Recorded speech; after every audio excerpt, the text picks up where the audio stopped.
ಎಲ್ಲರಿಗೂ ನಮಸ್ಕಾರ. Welcome to PK chemistry. ನಿನ್ನೆ ಅಂದರೆ 17ನೇ ತಾರೀಕು ಏನು ಪ್ರಜಾವಾಣಿ ಪೇಪರಲ್ಲಿ ಅಸಿಸ್ಟೆಂಟ್ ಪ್ರೊಫೆಸರ್ ಇನ್ ರಿಕ್ರೂಟ್ಮೆಂಟ್ ಅಲ್ಲಿ ಅತಿಥಿ ಉಪನ್ಯಾಸಕರಾಗಿ ಯಾರು ವರ್ಕ್ ಮಾಡ್ತಿದ್ದಾರಲ್ಲ ಅವರಿಗೆ ಕೃಪಾಂಕ ಕೊಡಲಾಗುವುದು ಅಂತ ಏನೊಂದು ನ್ಯೂಸ್ ಬಂದಿತ್ತಲ್ಲ, ಅದಕ್ಕೆ ನಾನು ಪೇಪರ್ಲಿ ಏನದ ಅಂತ ಹೇಳಿ ಒಂದು ವಿಡಿಯೋ ಮಾಡಿ ಹಾಕಿದ್ದೆ. ಅದಕ್ಕೆ ಬಹಳ ಜನ ರಿಪ್ಲೈ ಮಾಡಿದಿರಿ. ಅದರಲ್ಲಿ ಕೆಲವೊಂದಿಷ್ಟು ಜನ ಕೃಪಾಂಕ ಕೊಟ್ಟರೆ ನಮಗೆ ಅನ್ಯಾಯ ಆಗ್ತದಂತೆ, ಮತ್ತೆ ಒಬ್ಬೊಬ್ರು ಹಂಗಿತ್ತಂದ್ರೆ ಇವರು UGC ಗೈಡ್ಲೈನ್ಸ್ ಪ್ರಕಾರ API ಸ್ಕೋರ್ನ ಕನ್ಸಿಡರ್ ಮಾಡ್ಬೋದಿತ್ತಲ್ಲ, ಡೈರೆಕ್ಟ್ಲಿ ಕೃಪಾಂಕ ಕೊಡಿದ್ರೆ ನಮಗೂ ಅನ್ಯಾಯ ಆಗ್ತದೆ ಅಂತೇಳಿ ರಿಪ್ಲೈನ ಮಾಡಿದಿರಿ. ಮತ್ತೆ ಕೆಲವೊಂದಿಷ್ಟು ಜನ ಕೃಪಾಂಕ ಯಾವ ಬೇಸಿಸ್ ಮೇಲೆ ಕೊಡ್ತಾರೆ, ಎಷ್ಟು ಕೃಪಾಂಕ ಕೊಡ್ತಾರೆ, ಒನ್ ಕೃಪಾಂಕ ಅಂದ್ರೆ ಏನು, 1% ಒಂದು ಸ್ವಲ್ಪ ತಿಳಿಸಿ ಅಂತ ಹೇಳಿದ್ರಿ. ಅದರ ಬಗ್ಗೆ ಮಾಹಿತಿಯನ್ನು ತೆಗೆದುಕೊಂಡು ಈ ವಿಡಿಯೋ ಮಾಡತ್ತೀನಿ. ವಿಡಿಯೋನ ಕೊನೆ ತನಕ ನೋಡ್ರಿ. ಸಹಾಯಕ ಪ್ರಾಧ್ಯಾಪಕರ ನೇಮಕಾತಿ C&R ರೂಲ್ಸ್ ರೆಡಿ ಆಗತ್ತದ.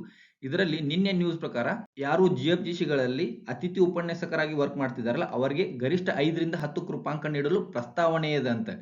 ಅದೇ ರೀತಿ ಹೈಯರ್ ಎಜುಕೇಶನ್ ಡಿಪಾರ್ಟ್ಮೆಂಟ್ನವರು ಕೃಪಾಂಕ ಕೊಡಲು ಮುಂದಾಗಿದ್ದಾರೆ ಅಂತ ಒಂದು ನ್ಯೂಸ್ ಬಂದಿತ್ತು. ಬಂದಿರೋ ಮಾಹಿತಿ ಪ್ರಕಾರ ಈ ಕೃಪಾಂಕದ ಬಗ್ಗೆ ಏನ್ ಡಿಸ್ಕಷನ್ ಅದ, ಏನ್ ಆಗ್ಬೋದು ಅಂತ ಹೇಳಿದ್ರೆ ನೋಡ್ರಿ, ಈ ಕೃಪಾಂಕ ಯಾರಿಗೆ ಕೊಡಲು ಅವರು ಪ್ರಸ್ತಾವನೆ ನಡೆಸಿದ್ದಾರೆ ಅಂದ್ರೆ ಯಾರು 5 ವರ್ಷಕ್ಕಿಂತ ಕಡಿಮೆ ಸರ್ವಿಸ್ ಮಾಡಿದಾರಲ್ಲ ಅವರಿಗೆ ಇಲ್ಲ ಅಂತ. ಯಾರು 1 ವರ್ಷ 2 ವರ್ಷ 3 ವರ್ಷ ಅದೇ ರೀತಿ 5 ವರ್ಷ ತನಕ ಯಾರು ಸರ್ವಿಸ್ ಮಾಡಿದಾರಲ್ಲ ಅವರಿಗೆ ಕೃಪಾಂಕ ನೀಡುವುದಿಲ್ಲ ಅಂತೇಳಿ ಪ್ರಸ್ತಾವನೆ ಅದ.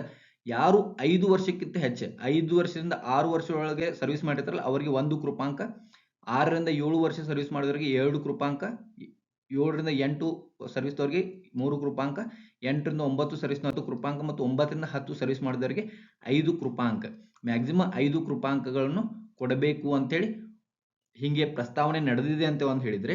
ಮತ್ತೆ 1 ಕೃಪಾಂಕ ಅಂದ್ರದ್ದು 1 ಅಥವಾ 1% ಅನ್ನೋದು ಒಂದು ಕನ್ಫ್ಯೂಷನ್ ಅದ. ಕೆಲವೊಂದಿಷ್ಟು ಜನ ಹೇಳ್ತಾರೆ ಇದು 1 ಕೃಪಾಂಕ ಅಂದ್ರೆ 1% ಕೃಪಾಂಕ ಅಂತ ಹೇಳಿ. ಅಂದ್ರೆ 5ರಿಂದ 6 ವರ್ಷ ಸರ್ವಿಸ್ ಮಾಡಿದವರಿಗೆ 1% ಕೃಪಾಂಕ ಅಂದ್ರೆ 100 ಮಾರ್ಕ್ಸ್ಗೆ ಎಕ್ಸಾಮ್ ಇತ್ತಂದ್ರೆ ಅವರಿಗೆ 1 ಕೃಪಾಂಕ. ಅದೇ 300 ಮಾರ್ಕ್ಸ್ ಎಕ್ಸಾಮ್ ಇತ್ತಂದ್ರೆ 3 ಮಾರ್ಕ್ಸ್ ಅವರಿಗೆ ಕೃಪಾಂಕ ಕೊಡಲಾಗುವುದು ಅಂತ. 6ರಿಂದ 7 ವರ್ಷ ಸರ್ವಿಸ್ ಮಾಡಿದ್ರೆ 2% ಕೃಪಾಂಕ ಅಂತ ಅಂದ್ರೆ 6 ಮಾರ್ಕ್ಸ್ ಕೊಡಲಾಗುವುದು ಅಂತ. 7ರಿಂದ 8 ಸರ್ವಿಸ್ ಮಾಡಿದವರಿಗೆ 3% ಕೃಪಾಂಕ ಅಂತ ಅಂದ್ರೆ 9 ಮಾರ್ಕ್ಸ್. ಅದೇ ರೀತಿ ಮ್ಯಾಕ್ಸಿಮಮ್ 10 ವರ್ಷ ಸರ್ವಿಸ್ ಮಾಡಿದವರಿಗೆ 5% ಕೃಪಾಂಕ ಅಂದ್ರೆ 15 ಮಾರ್ಕ್ಸ್ ಗಳನ್ನ ಕೊಡಲಾಗುವುದು ಇಫ್ ಎಕ್ಸಾಮ್ 300 ಮಾರ್ಕ್ಸ್ಗೆ ನಡೆದ್ರೆ ಅಂತ. ಸೊ ಇದೇ ರೀತಿ ಪ್ರಸ್ತಾವನೆ ಇದೆ ಅಂತದ ನಾವು ಅಂಡರ್ಸ್ಟ್ಯಾಂಡ್ ಮಾಡ್ಕೋ. ಇದು ಪ್ರಸ್ತಾವನೆ, this is not final. Okay, this is not final. ಯಾಕಂದ್ರೆ ಫೈನಲ್ C&R ರೂಲ್ಸ್ ಬರುತ್ತಾನ ನಾವು ವೇಟ್ ಮಾಡಬೇಕು. ಫೈನಲ್ C&R ರೂಲ್ಸ್ ಬಂದ ಮೇಲೆ ನಮ್ಗೆ ಗೊತ್ತಾಗ್ತದೆ. ಯಾಕಂದ್ರೆ ಈ C&R ರೂಲ್ಸ್ ರೆಡಿ ಆಗತ್ತದ. ಇದ್ರ ಸಲುವಾಗಿ ಡೈಲಿ ಮೀಟಿಂಗ್ಗಳು ಆಗ್ತಾವ, ಇದನ್ನೆಲ್ಲ ಪ್ರಸ್ತಾವನೆ ಆಗ್ತದ. ಇದು ಪ್ರಸ್ತಾವನೆ ಆಗಿ ಅವರು UGC ಗೈಡ್ಲೈನ್ಸ್ ಅನ್ನ ರೆಫರ್ ಮಾಡಬೇಕಾಗ್ತದ, ಡಿಪಾರ್ಟ್ಮೆಂಟಲ್ ರೂಲ್ಸ್ ಅನ್ನ ಫಾಲೋ ಮಾಡಬೇಕಾಗ್ತದೆ. ಅದೇ ರೀತಿ ಕ್ಯಾಂಡಿಡೇಟ್ಸ್ ಅವರಿಗೆ ಒಳಿತು ಏನಾಗ್ತದೆ, ಕ್ಯಾಂಡಿಡೇಟ್ಸ್ ಅನ್ನ ಸಹ ಕನ್ಸಿಡರ್ ಮಾಡಿಕೊಂಡು ಅವರು C&R ರೂಲ್ಸ್ ಅನ್ನ ರೆಡಿ ಮಾಡಬೇಕಾಗ್ತದೆ. ಓಕೆ, ಅದರಲ್ಲಿ C&R ರೂಲ್ಸ್ ರೆಡಿ ಆದ್ಮೇಲೆ ಇಫ್ ಅಫಿಷಿಯಲ್ C&R ರೂಲ್ಸ್ ಬಂದ ಮೇಲೆ ನಮಗೆ ಯಾವ್ದಾದ್ರು ಪಾಯಿಂಟ್ಸ್ ನಮಗೆ ಇದು ಅನ್ಯಾಯ ಆಗತ್ತದ ಅನ್ಸಿದ್ರೆ ನಮಗೆ ಅವರು ಅಬ್ಜೆಕ್ಷನ್ ಹಾಕ್ಲಿಕ್ಕೆ ಖಂಡಿತ ಟೈಮ್ ಕೊಡ್ತಾರೆ. ಅವಾಗ ಏನ್ ಮಾಡ್ಬೋದು, ನಾವು ಅಬ್ಜೆಕ್ಷನ್ ನ ಫೈಲ್ ಮಾಡಲೇಬೇಕು. ಕರೆಕ್ಟ್ ಆಗಿ ಅಬ್ಜೆಕ್ಷನ್ ಹಾಕಿದ್ರೆ ಡೆಫಿನೆಟ್ಲಿ ಚೇಂಜ್ ಮಾಡ್ತಾರೆ. ಈಗ ನೀವು ನೋಡಬಹುದು GPST ಅವರ ಟೀಚರ್ಸ್ ಸೆಲೆಕ್ಷನ್ ಅಲ್ಲಿ C&R ರೂಲ್ಸ್ ಬಂದಿತ್ತು. ಅದರಲ್ಲಿ ಡಿಸ್ಕ್ರಿಪ್ಟಿವ್ ಮಾರ್ಕ್ಸ್ ಡಿಸ್ಕ್ರಿಪ್ಟಿವ್ ಎಕ್ಸಾಮ್ ಇಡತ್ತಿದ್ರು. ಬಟ್ ಕರೆಕ್ಟ್ ಆಗಿ ಇಲ್ಲಿ ಡಿಸ್ಕ್ರಿಪ್ಟಿವ್ ಇಟ್ಟರೆ ನಮಗೆ ಮೋಸ ಆಗ್ತದೆ ಅಂತೇಳಿ ಕ್ಯಾಂಡಿಡೇಟ್ಸ್ ಸಲುವಾಗಿ ಡಿಸ್ಕ್ರಿಪ್ಟಿವ್ ಅನ್ನ ಕ್ಯಾನ್ಸಲ್ ಮಾಡಿದ್ದಾರೆ. ಹಾಗಾಗಿ ಯಾರು ಇದೇ ಫೈನಲ್ ಅನ್ಕೋಬಾರ್ದು, ಅಫಿಷಿಯಲ್ C&R ರೂಲ್ಸ್ ತನ ವೇಟ್ ಮಾಡಬೇಕಾಗ್ತದೆ.